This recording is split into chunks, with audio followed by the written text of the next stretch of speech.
Salut à tous, on se retrouve pour une nouvelle vidéo, j'espère que vous allez bien. Et aujourd'hui on se retrouve pour la review de Defense of Crete, le set numéro 75202.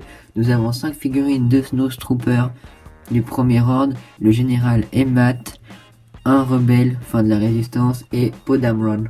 Et ensuite on a la base avec la tour et quelques murailles d'armement on va dire. Et ensuite on a le Ski Speeder. On va commencer d'abord par la tourelle et ça, puis le Ski Speeder et les figurines à la fin. C'est pourtant la tour, elle est plutôt très bien faite et elle est assez grande comparée à une figurine. Et les détails sont cool. Donc nous avons toujours un peu le rouge, le blanc, donc c'est un peu gris, orange. Donc il y a deux niveaux, enfin 3 avec le haut. Donc on va aller voir l'intérieur, donc ça je vais vous montrer à quoi ça sert. Donc là c'est le système. Nous avons déjà deux spring load shooters, une clé, un marteau et deux fusils blaster de la résistance, donc ils sont gris foncé, donc ça c'est plutôt sympa. Donc l'intérieur on peut mettre une figurine pour justement la bataille.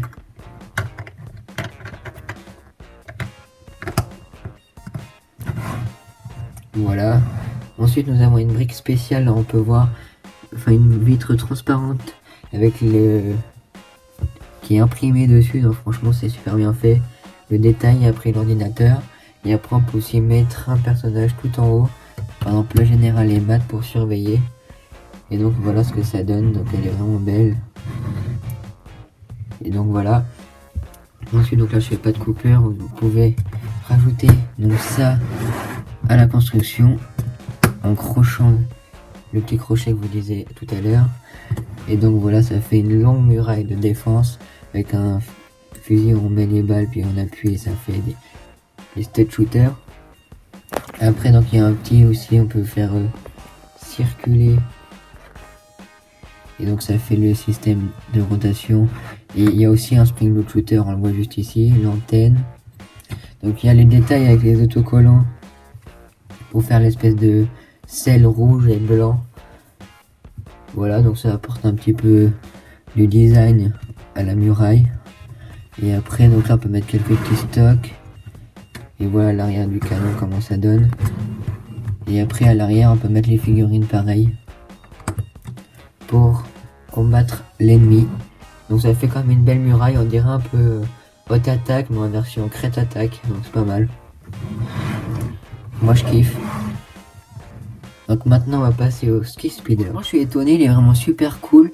Il y a beaucoup de détails, la construction est plutôt bien. Il y a quelques nouvelles pièces dessus. Le système c'est exactement comme dans le film. Et il est quand même assez long comparé à une figurine. Donc là j'ai pris Podamron qu'on va rajouter tout à l'heure. Déjà si on lève on peut voir qu'il y a le crochet qui suit le sable. Donc ça c'est vraiment super classe. C'est pour ça que ça s'appelle le Ski Speeder, en gros il fait du ski. Donc là on va partir sur l'aileron gauche. Donc il y a deux spring load shooters, donc si on appuie ça part. Il y a pas mal de détails avec les autocollants. Donc ça c'est plutôt super bien fait avec les autocollants ici. Les petites tourelles. Donc là encore un détail d'autocollant, un petit peu de rouge, du gris. Il y a un mélange de rouge, gris, dark tan, foncé et tout. Ensuite ici il y a un système, bon c'est pour normalement je pense un petit peu mettre du stockage dedans, même qu'on peut pas vraiment. Voilà. Donc après en fait ça se glisse tout simplement dedans. Et dès qu'on entend le clip c'est bon. Donc là il y a encore des autocollants. Donc les détails sont vraiment super bons sur les autocollants je dois dire. Voilà donc là le reste. Ça je pense que ça doit être un peu quand même le moteur du vaisseau. Donc après là nous avons le cockpit, donc faut lever, donc ça c'est une vitre comme les Speed Champions. Et en fait vous pouvez mettre dedans Podamron avec la nouvelle pièce, donc je vais vous montrer tout à l'heure. Donc franchement c'est plutôt cool et après il a plus qu'à décoller. Donc ça c'est le détail du cockpit tout ici avec l'arrière. Donc ça c'est l'arrière avec les autocollants. Bon, après ce qui est un peu dommage c'est qu'on voit les techniques pin dedans. Après ça c'est pas trop grave. Donc, franchement il est long mais il est beau. Mais j'aime bien le détail à l'arrière, ça fait l'aileron arrière. Donc là avec des autocollants de chaque côté. Et on voit justement le petit ski. Franchement il est super beau, n'hésitez pas à me dire ce que vous en pensez, je trouve ça cool. Et du coup je ferai un M aussi sur Crête avec ça et le ATM6. Donc franchement les détails sont bien et il est vraiment super long. Donc maintenant on va passer aux figurines. Deux Snow Troopers du premier ordre identiques, donc le détail du casque et tout, le torse, la petite cape et le pistolet blaster fourni avec, donc c'est plutôt cool et il est beau. Donc avec la cape et le petit pack à l'arrière. Donc je sais pas si dans les autres boîtes il y en avait des petits packs comme ça à l'arrière. En tout cas ça apporte un plus à la figurine. Et le visage de clone énervé. Et donc comme je disais, il y en a deux exactement pareils. Donc voilà les deux. Donc c'est cool, ça permet d'augmenter votre armée. Maintenant on va passer au soldat rebelle ou un soldat de la résistance. Donc avec le fusil gris métallique comme dans la base là-bas. Donc il est super beau, les détails du pantalon et du torse sont super cool. Le casque comme d'habitude. Et donc lui, ce qu'il a de spécial, il a deux visages. Et moi je suis quasiment sûr c'est la tête de Star-Lord ou du mec de Owen dans Jurassic World. Je suis sûr c'est la même tête. J'aurais dû comparer mais je suis quasiment sûr. Donc après les détails pour cette figurine sont vraiment très réussis. Là pareil. Le détail à l'arrière est magnifique.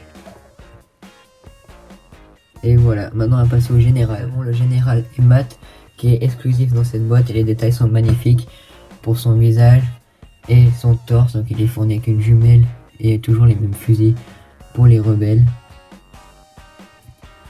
Donc franchement il est super beau. Et il est exclusif comme je disais. Et ah je crois qu'il avait un autre visage, en fait non. Il a un seul visage mais il est super bien fait. Maintenant on va passer à Poe Dameron. Donc je crois que c'est la même tenue que celui-là qu'il y a dans le ATM6. Par contre la nouvelle coupe de cheveux elle est super bien faite. Avec le casque dessus et l'antenne qui vient à la bouche. Avec un petit pantalon brun et un petit pistolet. Donc franchement il est très bien fait. Le détail du casque dans les cheveux est super cool. La coupe est belle. Et ça c'est le deuxième visage où il est en colère. Donc voilà, très belle figurine. Rien à dire. Donc là je vais tout vous remettre ensemble. Voilà pour le set de Defense of Crete. Donc j'espère que la review vous aura plu. En tout cas je vous le conseille, ce set est vraiment super. Et avec le ATM6 ça fera quelque chose de énorme. Donc j'espère que ça vous aura plu. N'hésitez pas à vous abonner, liker, commenter et partager. Et je vous dis à très vite pour une nouvelle vidéo. Salut.